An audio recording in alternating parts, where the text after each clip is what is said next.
পদ্মা ভাঙন পরিদর্শনে ছুটে এলেন খলিলুর রহমান। মুর্শিদাবাদের লালগোলা ব্লকের বিলবড়া অঞ্চলের তারানগর গ্রামে পদ্মা ভাঙন খবর পেয়ে পরিদর্শনে ছুটে এলেন। পাশাপাশি ভাঙনে ক্ষতিগ্রস্ত পরিবারের সঙ্গে কথা বললেন ও তাদের হাতে কিছু খাদ্য সামগ্রী তুলে দিলেন জঙ্গিপুর সাংগঠনিক জেলা তৃণমূল কংগ্রেসের সভাপতি তথা জঙ্গিপুর লোকসভার সাংসদ খলিলুর রহমান। এদিন এই পরিদর্শনের সময় সঙ্গে উপস্থিত ছিলেন লালগোলা বিধানসভার বিধায়ক মোহাম্মদ আলী, জেলা পরিষদ সদস্য রুমা ব্যানার্জি, সুভাষ লালা সহ ব্লক ও অঞ্চল নেতৃত্ব। এই ভাই একটু পিছাও তুমি। এই চাপেন, একটু চাপেন, একটু চাপেন, একটু চাপেন।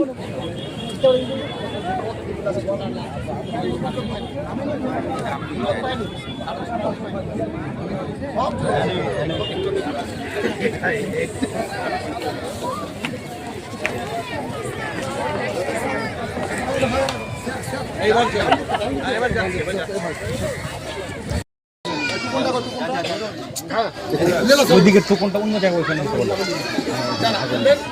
আটু দূরে যাই। এবারে উকিল সে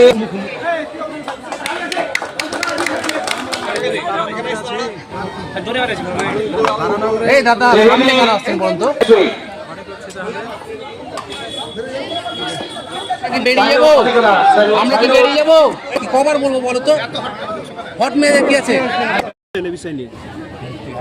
সুরাহা যা দেখতে পাচ্ছেন আর কি, এই প্রাকৃতিক বিপর্যয় থেকে আমাদের লালগোলা ব্লকের বিলবড়া কবরা অঞ্চলের যে তারানগর যে গ্রামের যে মানুষ যেভাবে তারা আতঙ্কিত বা বিপর্যয়ের মধ্যে রয়েছে, পাশে কিন্তু আমাদের সমস্ত সর্বস্তরের নেতৃত্ব কিন্তু পাশে রয়েছে।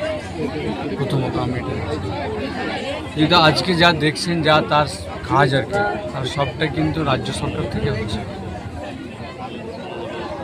আমরা কেন্দ্রীয় সরকারকে বারবার আমরা জানিয়েছি যে এইভাবে গঙ্গা পদ্মাতে যেভাবে তার ভাঙন হচ্ছে, যেভাবে মানুষের ক্ষতিগ্রস্ত হচ্ছে, কাজে এই বিপর্যয়কে তার পার্মানেন্ট একটা প্রতিকার করা হোক, ভাঙনকে প্রতিরোধ করা হোক পার্মানেন্ট। কিন্তু কেন্দ্রীয় সরকার এখনও সেভাবে তা কর্ণপাত করছে না।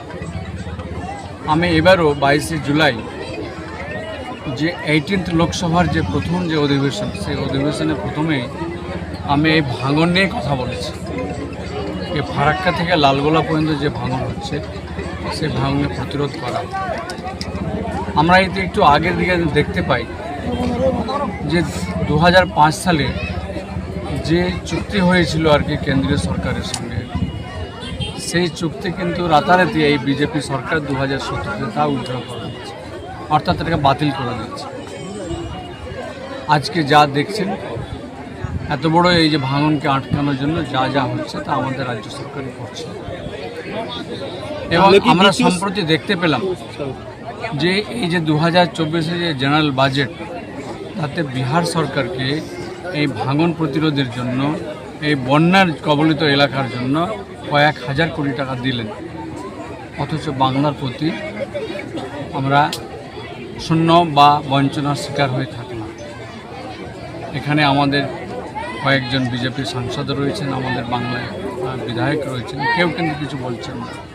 যা বলার তৃণমূল কংগ্রেসের সর্বস্তরের জনপ্রতিনিধিরাই কিন্তু এই দাবি রেখেছে, বা রাজ্য সরকার, মামাটি মানুষের সরকার তা যথাসাধ্যভাবে নিজের প্রচেষ্টায় করে যাচ্ছে।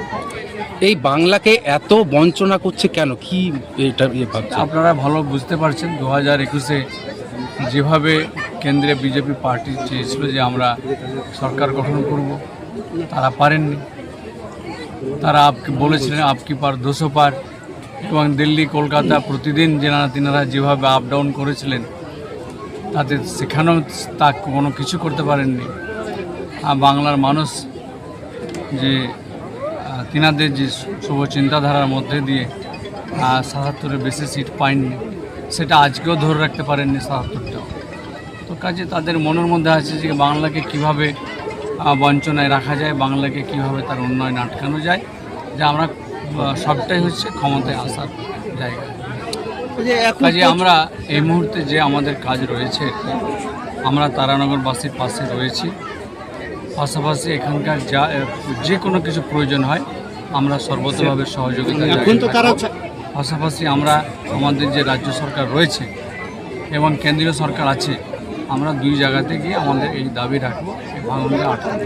স্থানীয়রা বলছে শাক দিয়ে মাছ ঢাকা হচ্ছে, এখন বন্যায় ভেঙে পড়ছে সমস্ত কিছু, প্রায় 80 বিঘা মতো জমি পদ্মার কবলে চলে গেছে। এখন এই বাঁশ দিয়ে ঠেকিয়ে কি হবে? প্রথম থেকে যদি বন্যা আসার আগে যদি বাঁধনটা দেওয়া হতো অনেকটাই কাজে লাগতো, জমিগুলো বাঁচতো। কি বলবেন এই জায়গায়? এখন এই বিষয়টি নিয়ে ওনারা ক্ষতিগ্রস্ত হয়েছেন, কাজে ওনারা বলবেনই, আপনাকে শুনতে হবে। আমরা আমাদের দিক থেকে তার চেষ্টা করব যেন আগামীতে ওনাদের কথাটাকে যথাযথ পালন হবে।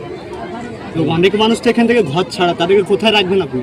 আপনারা আপাতত প্রাথমিক স্কুল আছে, এখানকার যে প্রাথমিক স্কুল রয়েছে সেখানে তাদেরকে প্রাথমিকভাবে থাকার জায়গা কাজে দেখা যাক। আমরা চাইছি, আল্লাহর কাছে প্রার্থনাও করছি যেন কোনো বড় দুর্যোগ আর না আসে।